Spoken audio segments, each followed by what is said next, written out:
Thank you, Janet. It's a pleasure to have both Dr. Johnson and Melissa back with us. First of all, we're in Memphis, Tennessee, and we're at the doorstep of both Arkansas and Mississippi, so we're right here in the middle of the South. Just how prevalent is severe vision loss in the South?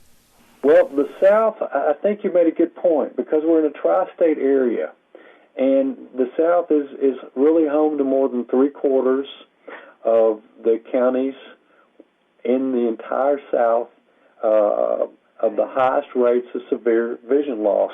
It's actually in the entire country. The South is home to more than three-quarters of the counties with the most amount of vision loss, the highest rates of severe vision loss, including blindness. So they found that in the study that there's a huge correlation between blindness and high rates of poverty, which also are very prevalent in the southern states. And getting to that, how hard is it for those with severe vision loss to find work?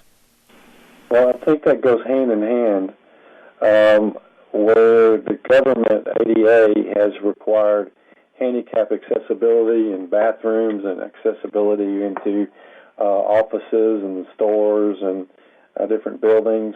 And yet I don't think a lot of companies provide a Braille training system for people who have lost their vision to perform a job so they can make an income, a living to provide for themselves. So often they end up in situations that they have to be taken care of in homes, not necessarily their home, but like a county home, and that they don't have, and knowing several people who are blind myself, is they really don't have a lot of ways to make a living, and so that's really important. They're dependent upon what the government can provide for them, so they can just live, and so that's a huge problem. So I think if we can head it off at the pass with some of the things like Melissa's noted here, and we're talking about with things that are attributable to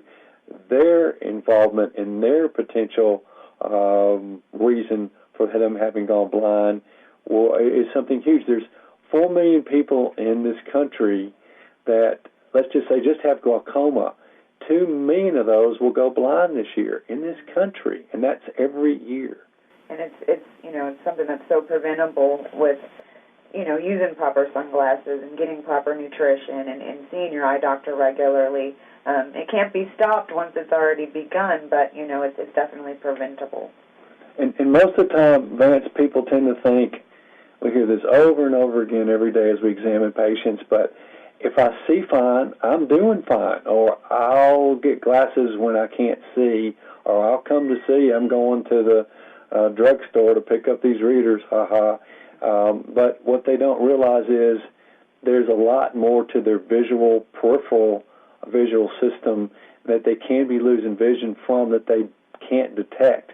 And by the time they notice it, they think, I guess I need to go get some glasses. And like Melissa's just said, it can then be too late. And there's a number of things that can cause that, and we'll broach that with the ultraviolet protection here in a minute, I'm sure. But anyway, that's just a real misnomer. We always like to explain to people, well, do you brush your teeth every day? And they laugh, and they say, well, of course. And we say, well, since you do that, it's to maintain them. So if you didn't, would you wait to brush your teeth until one fell out?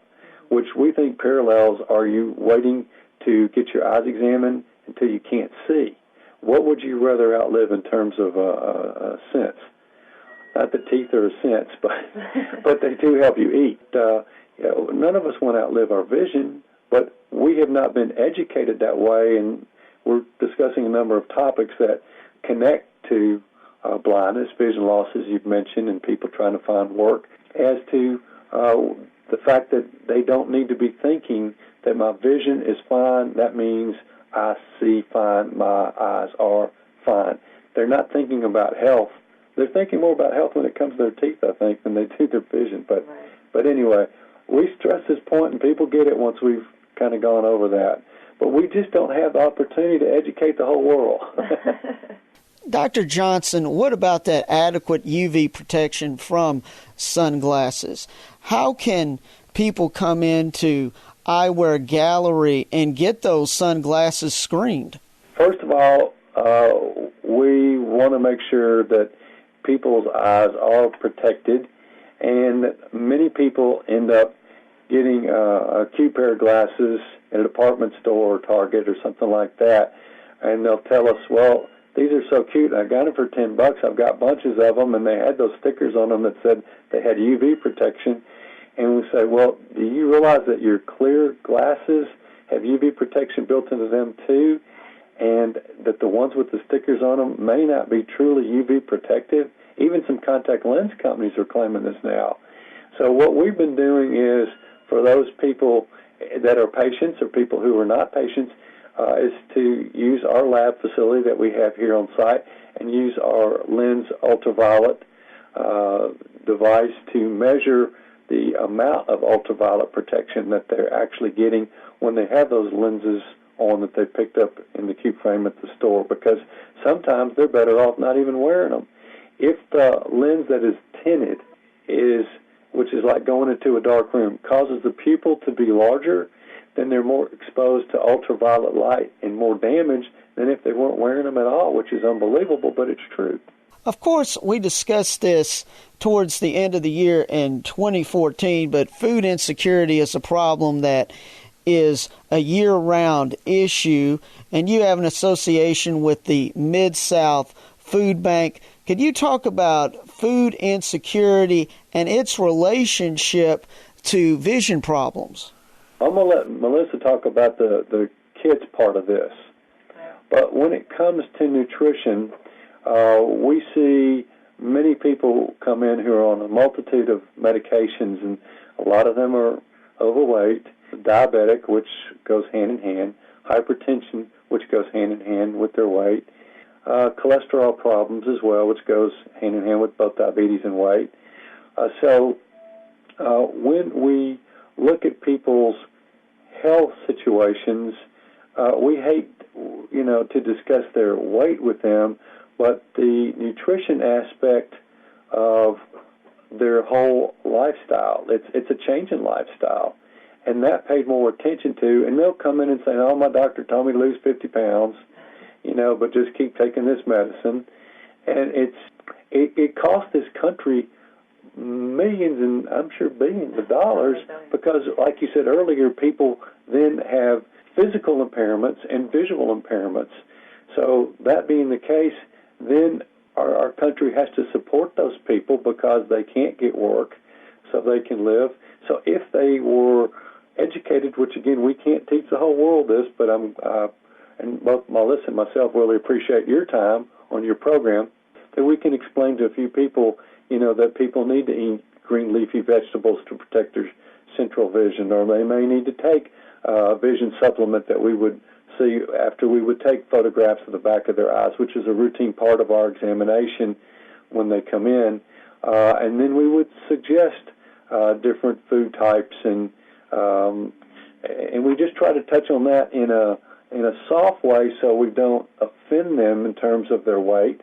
But we do make note of their medications to them and how that does impact their vision and can cause glaucoma, given their health situation like diabetes, or the fact that cataracts do progress as a result of maybe not having adequate ultraviolet protection, especially the blue wavelength of light, as well as macular disease from ultraviolet exposure.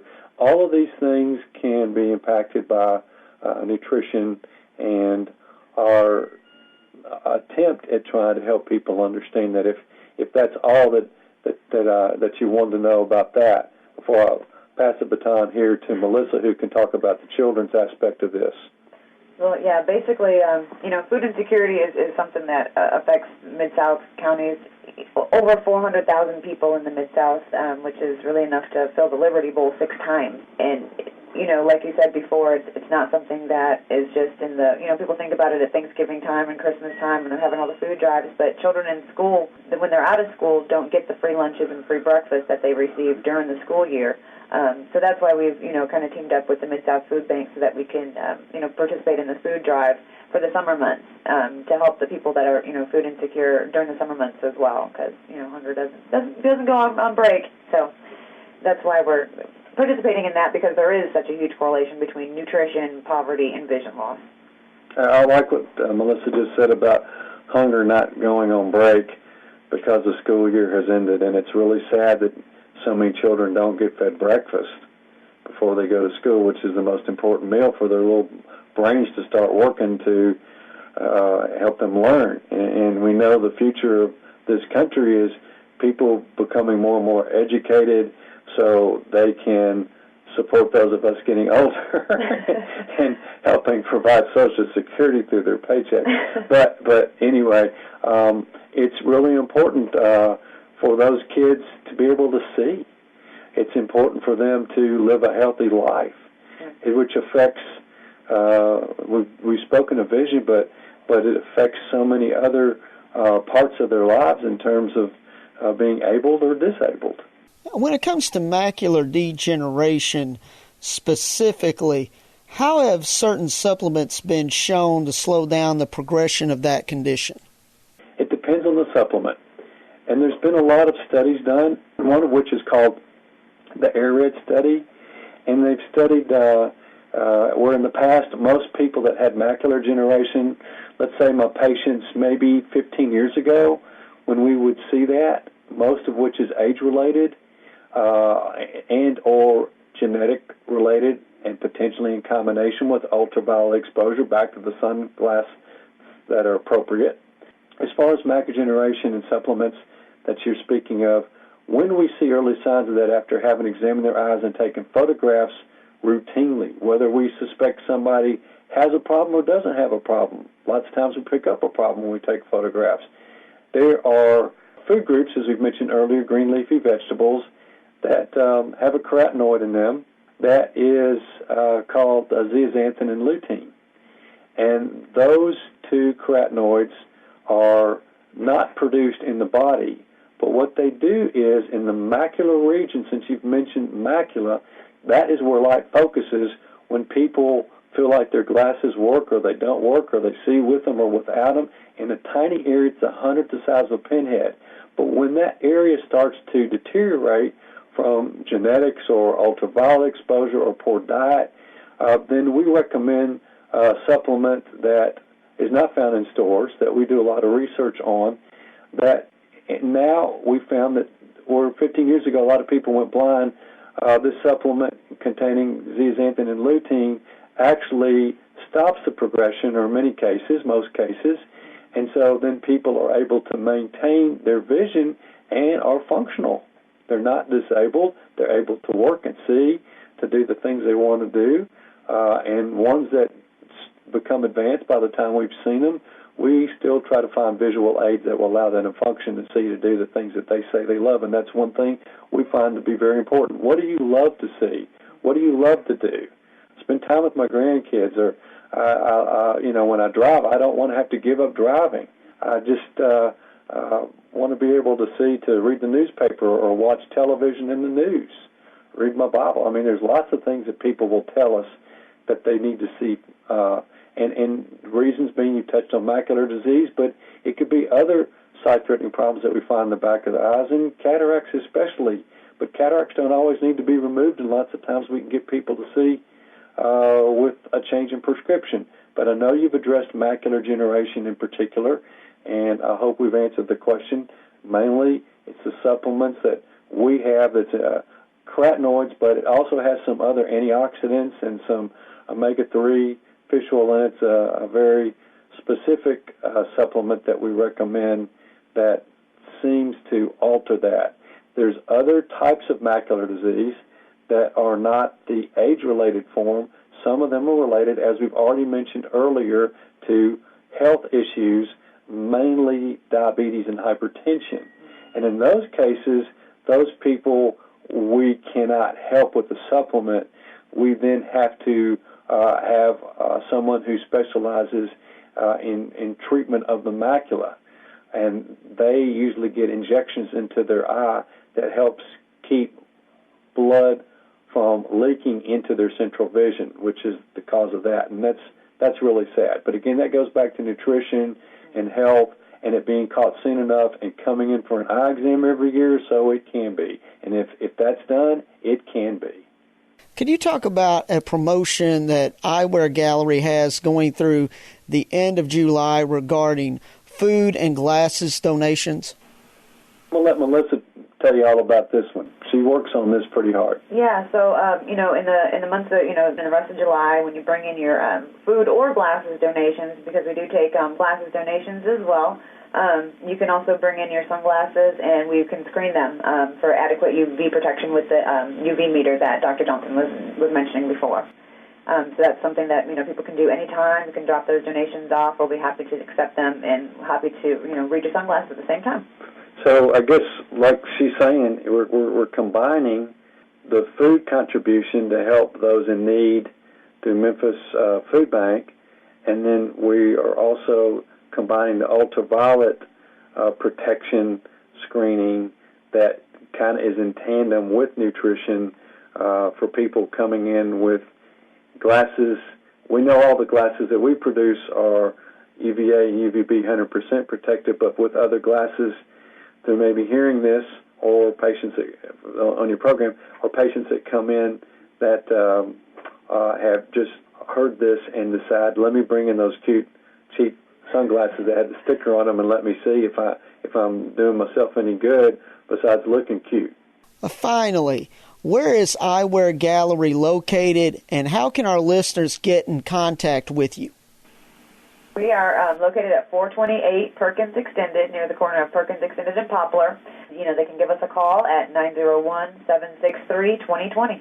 We also have a website they can check out that we give a lot of information on. We write a lot of blogs and do a lot of Facebook postings and tweets. But that website is eyeweargallery.com, eyeweargallery.com. And even from there, they can schedule appointments and call without having to make a phone call. They can schedule appointments for the things that we've mentioned today. Thank you so much. We've been speaking with Dr. Warren Johnson, a medical optometrist, and Melissa Moore with Eyewear Gallery here in Memphis. This is Eye on Vision.